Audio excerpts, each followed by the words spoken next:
So we're back now with, I mean, it could be the third episode, could be the first, depends when I can be bothered to put them together, but it's the Novice Chases we can be looking at now. So again, it's nicely pictured at Christmas, where we have some 2 mile novices over here and over there, and we have some stayers novices over here and over there, and then the Forheen Novices Chase now is nicely pitched in the middle distance, so we'll talk about that in the middle of it. So we'll kick off with the Racing Post Novices Chase. We're over in Ireland to kick off. Some big names have won this over the year. It's typically the most fancied Irish runner when it comes to the Arkle will probably have won this race on its way around. Energumene was short for this race as well. I mean, I like that horse quite a lot. I fancied him for the bumper a couple of years back, but he's not a 2-miler in the slightest. So no real shock to see that he wasn't declared in this. I can't see how Felix de Gier has possibly put a foot wrong all season. I think he's like I wouldn't say massive price, but I think he's a backable price. The 7-4 that he is. I mean, I don't even feel like I need to say anymore. I think Felix de Gier is going to absolutely shaz home in this, but he's not going to beat Shishkin, so pointless to talk about any further. Jamie, am I right?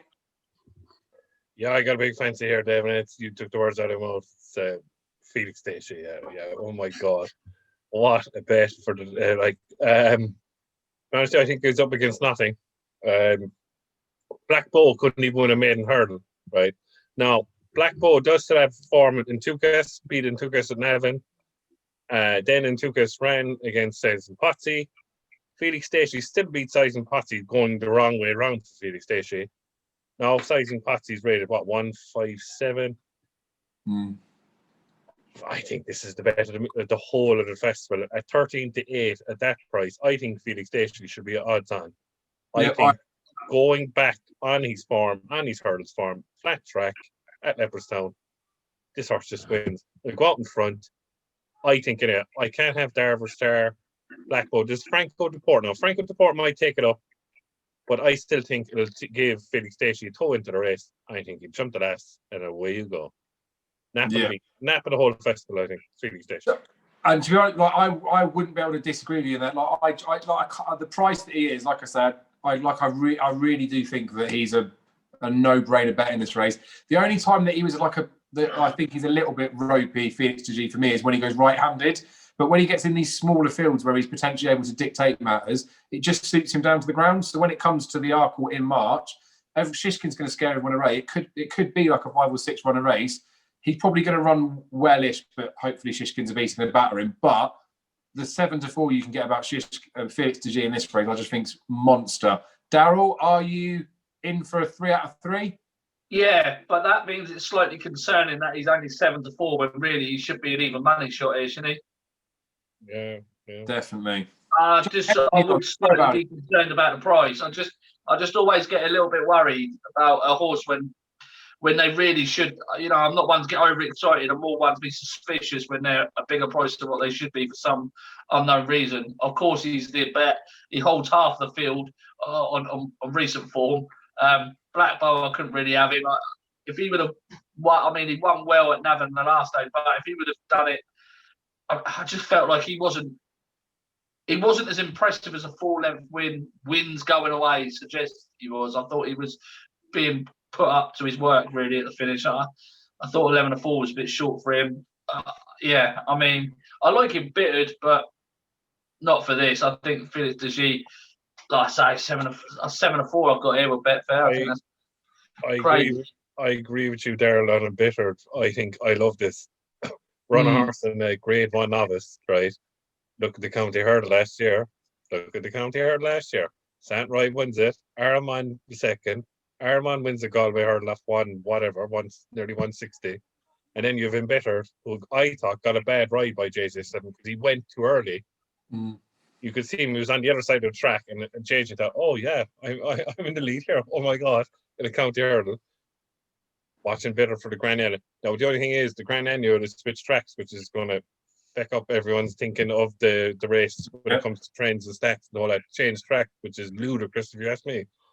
But I keep an eye on that embittered for the Grand Annual. Yeah, definitely. And that's a good way to look at these Christmas races as well. We obviously talk about the races in isolation, but it is a view towards Cheltenham as well, because I know everyone whinges about it saying it's not all about Cheltenham, but it is, and we can pick cash on the way. So again, like Daryl said there, when the price is too good to be true, sometimes it can be, but obviously gamble responsibly. Felix de Gea is a bet. So if you bet a point or whatever, if you've got some discipline, I think he's too big a price. The old me would be steaming into him, over betting him, and that's not the way to play the game. He's a good price. He's a backable price, but he's not stupid value. Remember the race last year, Daryl? Notebook. Yeah, I do, mate. Yeah, like this race is a really good. But they don't get the market right every year, do they? This race?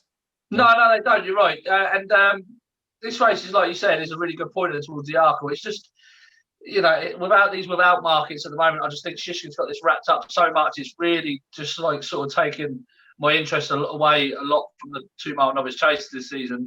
Should we go on? Should we look at Kempton? Yeah, go on. Let's go to Kempton. You kick off there, mate. So he's running in the Wayward Lad. To be fair, it was almost renamed this year. I think COVID ballsed up the sponsorship. It was actually going to be called the Jamie Wren knows the winner of this race every year. Novice Jay. But Daryl, first. You go first, Daryl. I need some clues in this, to be honest. I don't know if I could pick the winner of this. You're gonna have to give me a second because I'm waiting for it to load up. Shishkin wins. That's what you need. Sorry, yeah, of course he does. Yeah, I got confused with the quarter star then, but yeah, Shishkin wins it. Then that's it. Worries. It's not. The thing is, what's worth saying is that a lot of this festival form tends to work out very well every single year. It's always worth going back to the festival form, and a lot of times you'll have a crap Supreme Novice where it just doesn't really work out. Nothing really comes out of it. But I think Shishkin was so superior. I know he only just beat Abacadabras, but I think, given what happened during the race, etc., I think he was so superior. And the fact that the two of them pulled so far clear of everything else, it just follows on the following year. And then when it comes out and he's the type to improve for a fence and he's done what he's done so far, it's just very hard to knock him until he does something wrong. And I think he's a proper horse, I do, Shishkin. So, I mean, it's very difficult to try and find something against him for me. So that's why we're desperate for these bloody without markets. Yeah, agreed. So, Jamie, I mean, you don't need to be persuaded this way either. I know you were a bit bitter last year because of Abacadabras, and probably rightly so, because like you say, the way that the race literally fell apart towards the end, did no favours. But like, from the way that you're looking at things, Shishkin literally just bolts up in the Arkle, doesn't he? Oh, yeah, 100% Dave. Will win, and that's the end of that. Move on. Will he go off odds on? What's that? Again? Will he go off odds on? Yeah, of course he will. If 3's on. Especially, I'll tell you what, if Felix de Gea does get beat over Christmas, then he will, Shishkin will be literally 2's on after he bolts up in the Wayward Lad.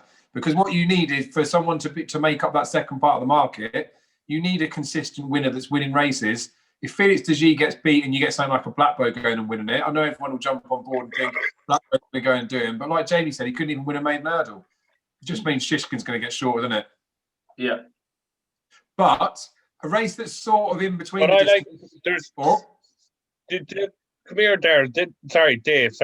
Did Cobden mention the danger Tim Bitter in the Grand End? He's actually chopped up in the race against Shishkin. Oh no! Well, yeah. I still think Mick Paster's the one.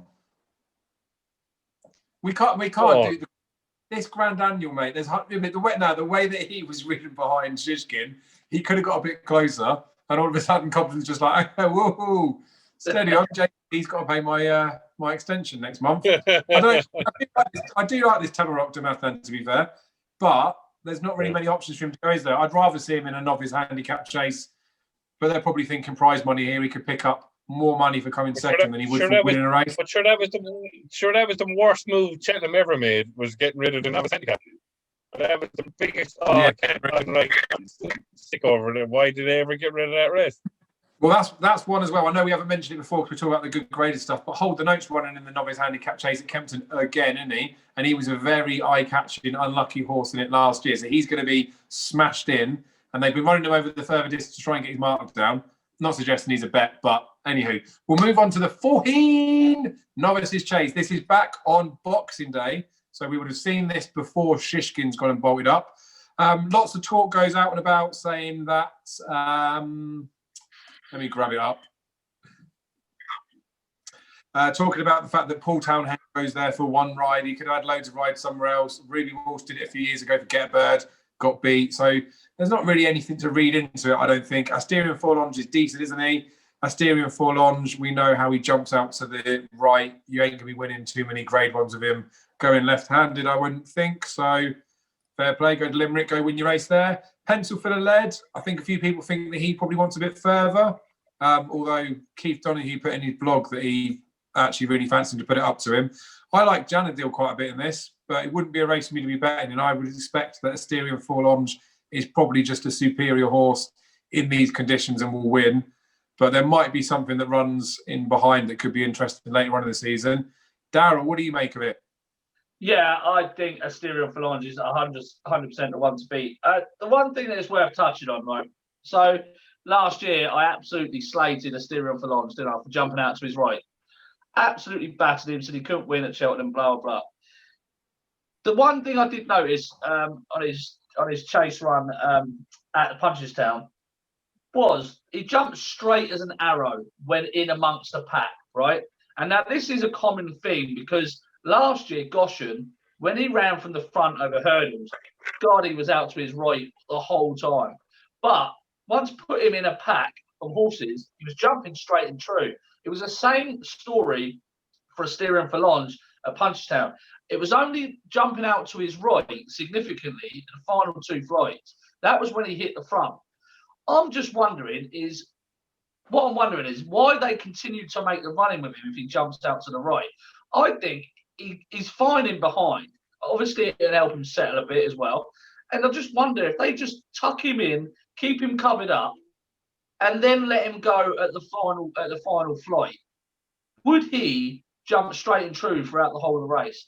I think obviously it was something I pointed out last year and that I banged on about and tried to get everyone to listen to. I just feel that now everybody this season is just latching onto that regardless of any evidence. So they've already made their mind up on Asterion Forlonge. So he's probably a bigger price here at 11 to 10 than what he should be. He probably should be odds on for this race. And I think that's the fact. I think like going right-handed, I think he'll be a bigger price than what he should be if they bury him in the field, because I do think he jumps straight and true until he gets out in front on his own and he wanders around a little bit. It's just worth noticing. It's worth watching. But go back and watch the Punchestown race. Watch him be settled in behind. Watch him jump straight and true, and then wait until he gets the front, and that's when he starts going out to his right. And I think it's because he's getting lonely. I'm just wondering. I was hoping he would go for the Racing Post actually, because I thought he should be going for the Arkle.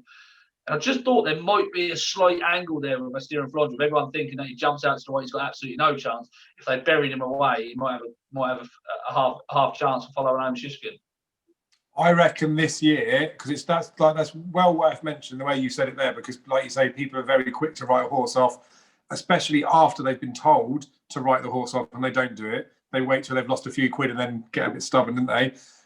I picture someone like Asterion Forlonge. Hopefully the season will go the whole way through this year. Fairy House Punchestown, I reckon they'd swerve Cheltenham this year. And then they might, when they're forced, their hands forced maybe for next season, they might go back left-handed with him. But I agree with you. I wouldn't write him off completely going left-handed. Jamie, anything we've missed in here? He reminds me, Dave, Asterion Forlonge reminds me of exactly what you said there earlier of Get a Bird. Can only go like Arvika Legionnaire type of a horse. They'll try everything in the world, but he wants to go left-handed. He won't go left-handed. I agree with Darryl says. You have to bury him. And I agree, when he turned us into the straight and Punchestown last day, he drifted that way on a right-handed track. Now, as I said to you before, with Limerick, if he's coming around, no, he's going to front run. I don't care what anyone says. He's definitely going to front run. He should be jumping the second last at Limerick in front, right? That's a downhill fence. I'd be seriously worried. Very worried. I agree with you. I like Janadil here. I think he jumps well. He won the last day, and the fourth came out and won. Espinito Bello for Barry Connell, right? There you have Cedarwood Road, who was fancied that day. and there's collateral formed there within Tukas and all that, and going back through it, the whole lot. But I think Assemble as well is overpriced, because look at Assemble's race against Envoyana the last day. 12 to 1 outside of the field, and he likes going right-handed too, so he'll be there. I think Colreevy is absolutely no chance. No chance. I don't know what the horse is actually doing in the race. But the other horse, Pencilful of Lead, I don't know. I really don't know about that horse. I couldn't believe it actually beat Maze's exhibition last time. But I backed Janadil early at 6 to 1. Now I see he's 4 to 1. I like Janadil. I really like Janadil here.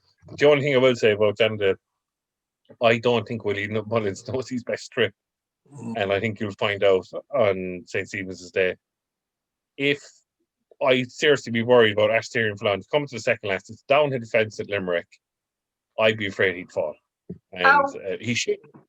How wound up would you be, though, if you're Paul Townend, you're the stable #1 jockey, you go all the way to Limerick for one ride, and then you stay. Not that far, no, Darren. Come on, no, Darren. It's not that far from Dublin to Limerick. You could have gone elsewhere for a good handful of rides, and then your stablemate Janadil goes and takes you out. I know it's different owners, but surely, like he should bolt up, like, you know. Oh yeah. Because the way I look, if you look at his point to fight run, he was held up by Derek O'Connor at I don't know, I can mark it or something like that. And it's right-handed, and he came with a run and jumped the last right in front. If you watch it, because it's on YouTube, right? He jumped straight as an arrow that day. I just don't understand him. How come all of a sudden then he starts ducking? But I think he might get a bit, I don't know, get a bit lonely up front. But he should win this from start to finish, and not see another rival. Do you know what I mean? But I'm really worried about him jumping the second last.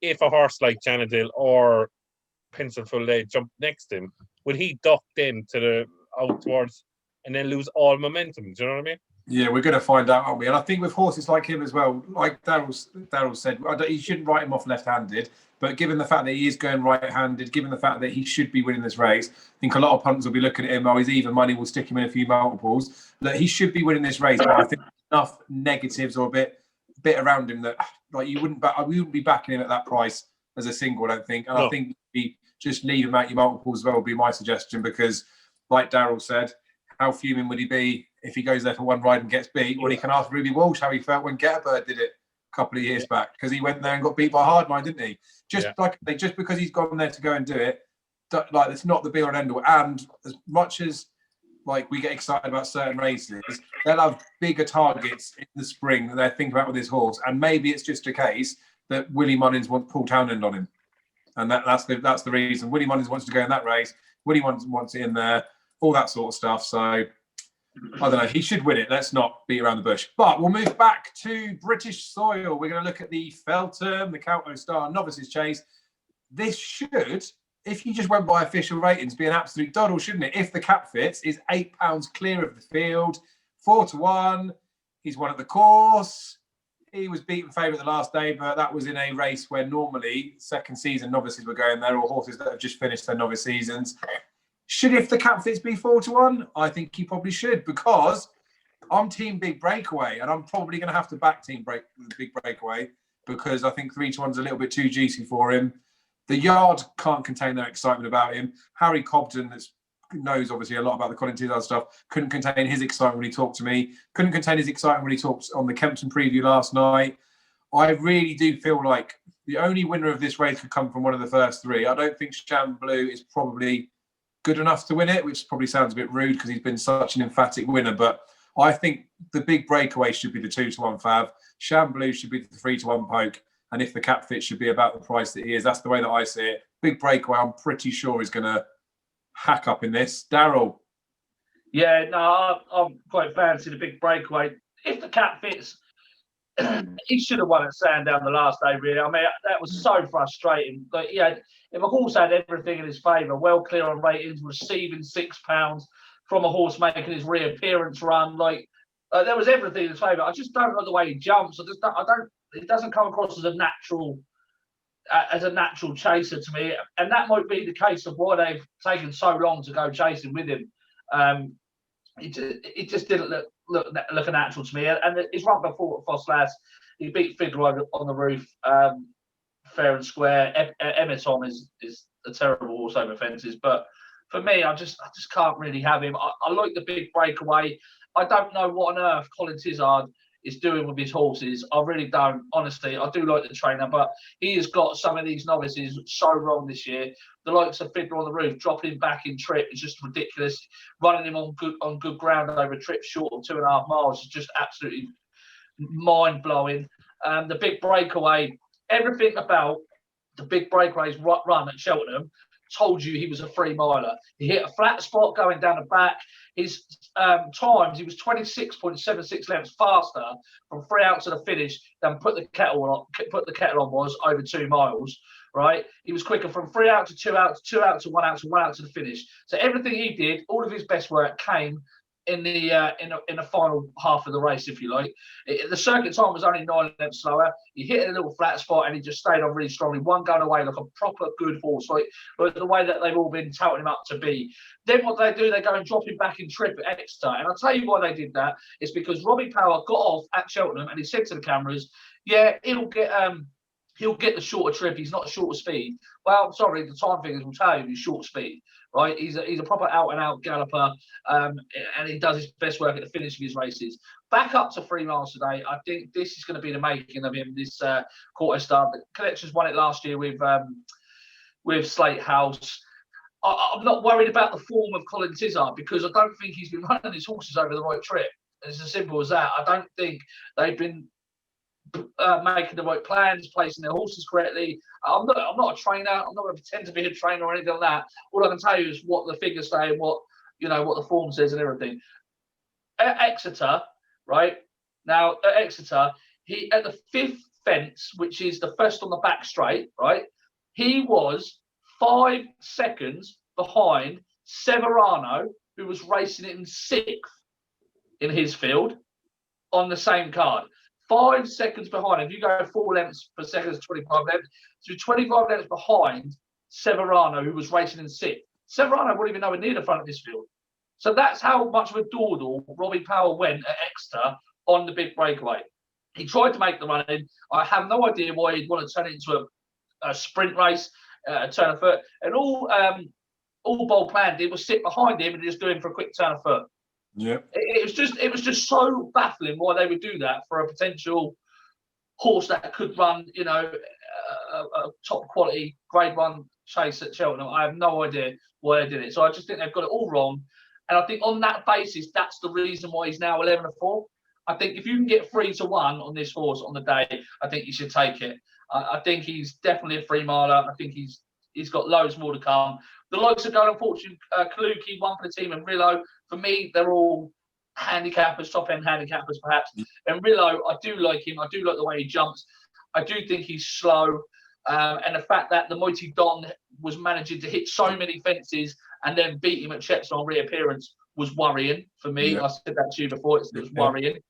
But then I'll put that down to, the fact that he was reappearing. He went out at Exeter next time, and Darlak, the second worst jumper in the whole of the blooming world, right, gets within 1 3/4 lengths of him after hitting every single fence on the way round. Now, I know that form's been boosted, but the amount of ground that Darlak and the Mighty Don have both lost to finish so close to Rillo when he's jumped literally foot perfect, lost very minimal ground at any of his fences is a cause for concern about how far Rillo can actually go for me. So Shamblu is the biggest danger. He's done absolutely nothing wrong, really. He's been winning by 16 and 14 lengths. The form of them races are not really worth much, but he looks like a nice horse going forward. But the fact that he was behind a big breakaway in the Ballymore, I'm a big fan. I think hurdle form 9 times out of 10 translates to over fences. 9 times out of 10. You don't really get that regularly a horse that improves so much for a fence. You get some that do improve for a fence, like a few pounds. Normally, a chunk of them, in the same division will all improve together. You don't normally get one that's going to improve so drastically for a fence. I'm not entirely sure Shamblu's had a proper race of it until now. The big breakaway is the one for me if you didn't get that from that whole spiel. Yeah, I know. I agree with you. And the thing is, like you said about the hurdles form standing up, the big breakaway was always going to improve for a fence spell, wouldn't he? So there's no way that I think Shamblu can golf that gap. I know it winds you up, which is what makes I love it even more probably because it winds you up. But I applaud Colin Tizard. I've said it for donkey's years. How many trainers are out there where you just think, oh, stick them over 3 miles or try them over 2 miles, like find out if they get the trip? Colin Tizard will find out left, right, and centre. He does not waste any time. He'll run them over whatever trip he just fancies that weekend because it answers the question, doesn't it? He's like, sometimes he makes me feel like he's like a punter that's training horses. Like we'd ask a question, we'd sit in the pub, have a few beers and go, oh, bollocks, run best mate over 2 miles, see how good he was or whatever. And then they go and do it. And then you find out what they're like. It's answered the question for the big breakaway. Like you said, you already knew it, maybe a little bit short speed. If he had have won that race at Exeter, even though it was the wrong trip, all the wrong conditions, he would be probably, odds on's probably a bit of a far reach, but he'd be a 6-4 shot in this. 3-1, too big a price. Jamie, I mean, either you're in our camp and then we don't need to say too much more, or you're going to completely plot twist the whole occasion. Are you? I agree. Totally move on. Yes, come on. So Felix de Gilles, what an absolute good thing. What an absolute good thing at 11-4. Like, oh my God, like just keep backing. Aye. So boom, we're in good agreement there. So when we're looking like potentially looking forward to the novice chase division and we're looking towards Cheltenham, I mean the big breakaway's well found in the market. I don't think there's anything else in this race that could be RSA-ish bound. However, over in Ireland, we have the big fish, Daryl Carter's. I'd say that if Epatante was your favourite child, Monkfish would be. I don't know. Monkfish could potentially. He's got the scope to improve and actually be your favourite child over Epatante. He's going to absolutely hack up when he runs in his Neville Hotel's novice is chasing it over 3 miles. He's going to have nothing to really go up against, I wouldn't have thought. Hacks up? Or do you think, I mean, I thought Fencer for the lead might have come in, but obviously he's not. Do you think the latest exhibition, Monkfish form from Cheltenham, should actually see them a little bit closer in the market, or is Monkfish just a weapon, Daryl? No, Monkfish should be a weapon.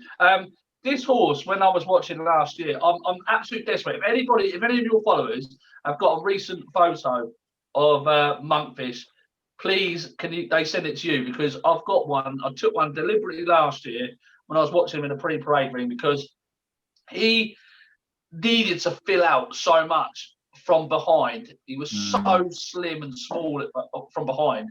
I just thought, Christ, if this lad fills out next year, he's going to be some weapon. And I'm desperately trying to find a photo of him. I haven't got one yet because obviously we haven't been to the races or anything, or he hasn't been over here or whatnot. But if anyone's got one, they can let me know. Just show me those hindquarters because I desperately need to know. I think he's a very, very smart horse. I do really, really like him. And I felt that he had a lot of growing to do. So I wouldn't be too quick to take him on. For all, I will try and judge him as, you know, as not as my son, but as my adopted son, if you like. Isn't he? I think at the start of the season he was 10-1-ish for the RSA, which with the Shishkin Envoy thing, like you probably could have backed the 3 anti-post fabs for the novice chases. You'd be in a hell of a position now. I still think he's a reasonable-ish price, around about the 3-1 mark. But we know with RSAs, I don't think it's going to fall apart. I do think like his price it won't exactly stand up, but he's expected to win here. He's probably going to shorten a little bit. I don't really like latest exhibition, but potentially muggy each way betting here, and he depending on what the field size is. Eurobot was quite fortunate to win his race, but he's a horse had a tracker from some old form a long time ago. The fact that he's 12-1 in this race as it stands just lets you know how pish the rest of the field probably are. Jamie, what's your thoughts on Monkfish latest exhibition Clasho? Oh, there's only one winner, Dave, and it's Monkfish. I got a bit of 8-1 for him for the RSA. I think he's an absolute good thing. I can't wait to see Monkfish against Envoy next year, and it's hotting up. Hopefully, they both stay sound. To be honest with you, it'll be a race for the ages, and because the fact of the matter is, no matter what Gordon Eddy says, Envoy is going to go for the Gold Cup next year, and it's Envoy versus Monkfish. Forget about the rest. And they'll do it at the end of this year, won't they? Because I think he was talking about the fact he's done it with other horses. He'll step them up at Punchestown, and then that's when the two of them will take each other on, won't they? That is going to be an utterly filthy-looking race. So as it stands, and we can't go. no, oh God. But as it stands, Monkfish obviously, like, nothing's going to change in that front. Monkfish is probably going to win. The big breakaway should be winning at Kempton. He's the type of horse, especially after that last run. Like, I wouldn't be forgiving him if he got beat, but I think punters would forgive him. They might just chalk him up as a bit of a quirky one. There's a couple of beginners chases going as well around the big getaway, things like that. But I think we'll just wrap up the novice chases there if you're happy with it, and we'll move on to the novice hurdlers. Happy with that? Boom. Yeah, happy up. 3 episodes and they still haven't had a fight.